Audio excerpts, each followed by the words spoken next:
বিরিয়ানি খেতে কে না ভালোবাসে। তাই আমি মনিকা, আর মনিকার রান্নাঘরে আজকের রেসিপি কলকাতা স্টাইলে মটন বিরিয়ানি। এখানে আমি 1 কেজি মতন বেশ বড় সাইজের মটন নিয়েছি। আগেই প্রেসার কুকারে গোটা গরম মশলা ও সামান্য নুন দিয়ে সিটি দিয়ে নেব। বিরিয়ানির চাল ভালো করে ধুয়ে 1 ঘন্টা মতন ভিজিয়ে রেখেছি। এদিকে বিরিয়ানি বানানোর জন্য আমি একটা ভাজা মশলা বানিয়ে নেব। বিরিয়ানি রান্নার বেশ অনেক কটি ধাপ, তাই সবই একসাথে গোছাতে হবে। বিরিয়ানি মশলা ঠান্ডা করে গুঁড়ো করে নেব। চলে যাব মূল ধাপে। প্রথমেই সাদা তেলের মধ্যে 2 চামচ ঘি দিয়ে তাতে কুচিয়ে রাখা পেঁয়াজ ভালো করে ভেজে নেব। আপনারা চাইলে ঘিয়ের বদলে এখানে ডালডাও ব্যবহার করতে পারেন। পেঁয়াজ ভাজা হয়ে গেলে তাতে বেশ খানিকটা জল, কাশ্মীরি লঙ্কার গুঁড়ো ও সামান্য হলুদ দেব। তার মধ্যে দিয়ে দেব আলু ও পরিমাণ মতন নুন। এদিকে আদা রসুনের পেস্ট করে জল দিয়ে তার রসটা বার করে নেব।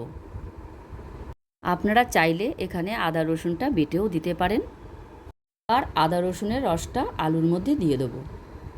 এদিকে আমি বিরিয়ানি রান্নার ভাতের জন্য জল বসিয়ে দিয়েছি। জল গরম হয়ে গেছে, দিয়ে দেবো তেজপাতা, গরম মশলা আর সামান্য সাদা তেল। ভাত 80% হয়ে গেলে নামিয়ে নেব। আলু 90% সিদ্ধ হয়ে গেছে, তুলে নেব।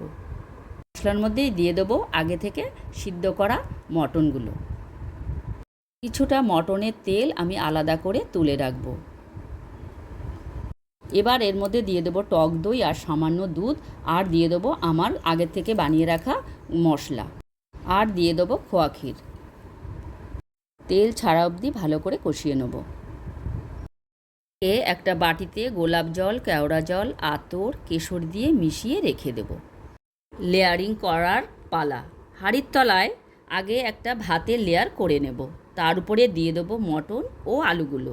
উপর থেকে দিয়ে দেবো খোয়া ক্ষীর, বিরিয়ানি মশলা। এর উপরে বাকি ভাতটুকু দিয়ে দেবো, আর ভাতের উপরে দিয়ে দেবো তুলে রাখা মটনের তেল, গোলাপ জলের মিশ্রণটা এবং ঘি। শেষে দিয়ে দেবো খোয়া ক্ষীর আর একটু বিরিয়ানি মশলা। একটা তাওয়ার উপরে বিরিয়ানির হাঁড়ি বসিয়ে হতে দেব 40 থেকে 45 মিনিট। 45 মিনিট পর হাঁড়ি খুলে দেখবেন আমাদের মটন বিরিয়ানি একদম রেডি। বাড়িতে অবশ্যই ট্রাই করে দেখবেন, খুব ভালো লাগবে। ধন্যবাদ।